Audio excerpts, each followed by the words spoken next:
kita berdoa. Anugerah dan damai sejahtera dari Allah Bapa kita dan dari anaknya Tuhan Yesus Kristus menyertai kita sekalian. Amin. Shalom Bapak Ibu Saudaraku yang terkasih. Firman Tuhan yang akan menyapa kita pada hari ini diambil dari kitab Ayub pasal yang pertama ayat yang ke-21. Firman Tuhan hari ini diambil dari kitab Ayub pasal 1 ayat 21. Katanya, dengan telanjang aku keluar dari kandungan ibuku, dengan telanjang juga aku akan kembali ke dalamnya. Tuhan yang memberi, Tuhan yang mengambil, terpujilah nama Tuhan. Demikian firman Tuhan. Bapak Ibu Saudaraku yang terkasih, di dalam nama Tuhan kita Yesus Kristus, kehilangan segalanya itu sangat menyakitkan. Melepaskan apa yang kita miliki dan yang paling kita cintai itu juga sangat menyedihkan. Itulah yang diperlihatkan kepada kita melalui kitab Ayub ini. Kitab ini penuh dengan barisan pengalaman penderitaan yang pedih dari seorang Ayub yang tinggal di daerah Tanah Uz, wilayah Eufrat, Yordania Barat Daya. Dia mempunyai harta sebanyak 7.000 ekor kambing, domba 300 ekor, unta 500, dan keledai betina dan pegawai dalam jumlah yang sangat besar. Dia punya segalanya. Namun Ayub harus kehilangan semua hartanya itu. Dia juga harus dipaksa terpisah secara menggenaskan oleh kematian anak-anak yang dia cintai. Hal yang lebih menyedihkan lagi, istrinya menolak dia dan meminta untuk mengutuki Allah. Sementara di saat yang bersamaan, dia juga harus berjuang untuk kuat menahan sakit penyakit di sekujur tubuhnya yang tidak dapat disembuhkan. Bahkan Ayub harus tegak berdiri memberi pembelaan atas tuduhan-tuduhan dari para sahabat-sahabat karibnya, Elifas, Zofar, dan Bildad, atas semua malapetaka yang sedang dialaminya. Bapak Ibu, Saudaraku yang terkasih, di dalam kondisi yang demikian parah, tidak sedikit orang di sekitar kita yang bisa saja akan segera mengeluh, meratapi nasib hidupnya, serta bisa saja membuat pikirannya menjadi buntu, yang pada akhirnya tergoda untuk curiga dan menuduh, menyalahkan Tuhan seolah-olah Tuhan tidak peduli kepada hidupnya dan tidak mendengar doanya. Di tengah situasi yang membingungkan dan ia tidak mengerti akan alasan dari semua penderitaannya, Ayub tidak lari dari Tuhan. Tidak terpintas dalam pikiran Ayub untuk meninggalkan imannya kepada Tuhan. Ia justru selalu mendekatkan diri kepada Tuhan lewat doa, penyembahan, dan pujiannya.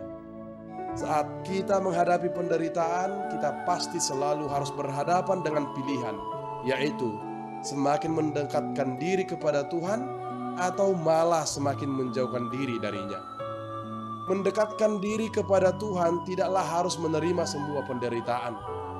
Mendekatkan diri kepada Tuhan berarti kita mau bersedia untuk membawa semua pergumulan dan penderitaan, kebingungan dan kekecewaan kita kepada Tuhan satu-satunya.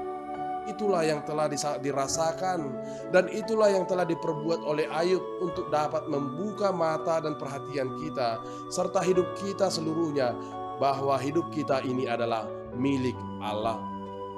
Bapak Ibu, Saudaraku yang terkasih, firman ini sungguh luar biasa. Kita semua pasti sadar bahwa saya dan kita semua dilahirkan dalam tubuh yang kecil yang tidak mengenakan apa-apa. Pada waktu lahir kita datang dengan telanjang tanpa sehelai benang. Kita tidak memiliki apa-apa ketika lahir. Pada waktu kematian kita semua akan pergi dengan telanjang. Kita tidak akan membawa apa-apa ketika akan meninggalkan dunia ini, karena kita tidak memiliki apa-apa ketika lahir. Itulah yang dikatakan oleh Paulus di dalam 1 Timotius 6 ayat yang ke-7 sampai dengan ayat yang ke-8.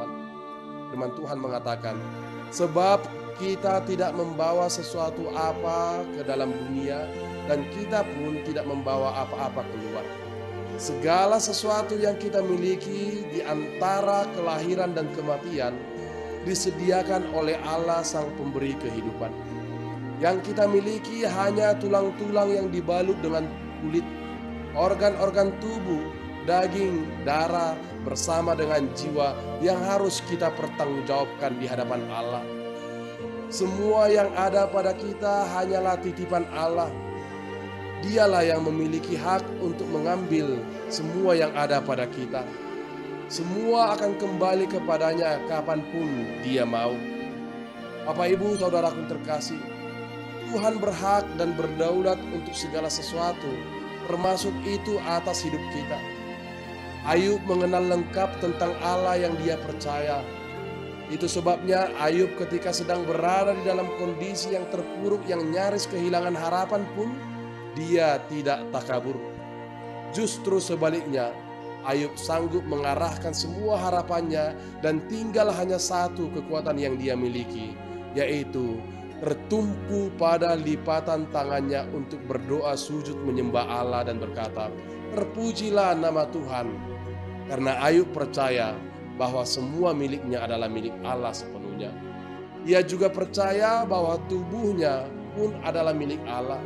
Itu artinya Allah berhak untuk melakukan apapun pada tubuh Ayub, termasuk penderitaan, termasuk penyakit, kehilangan, dan bahkan kematian.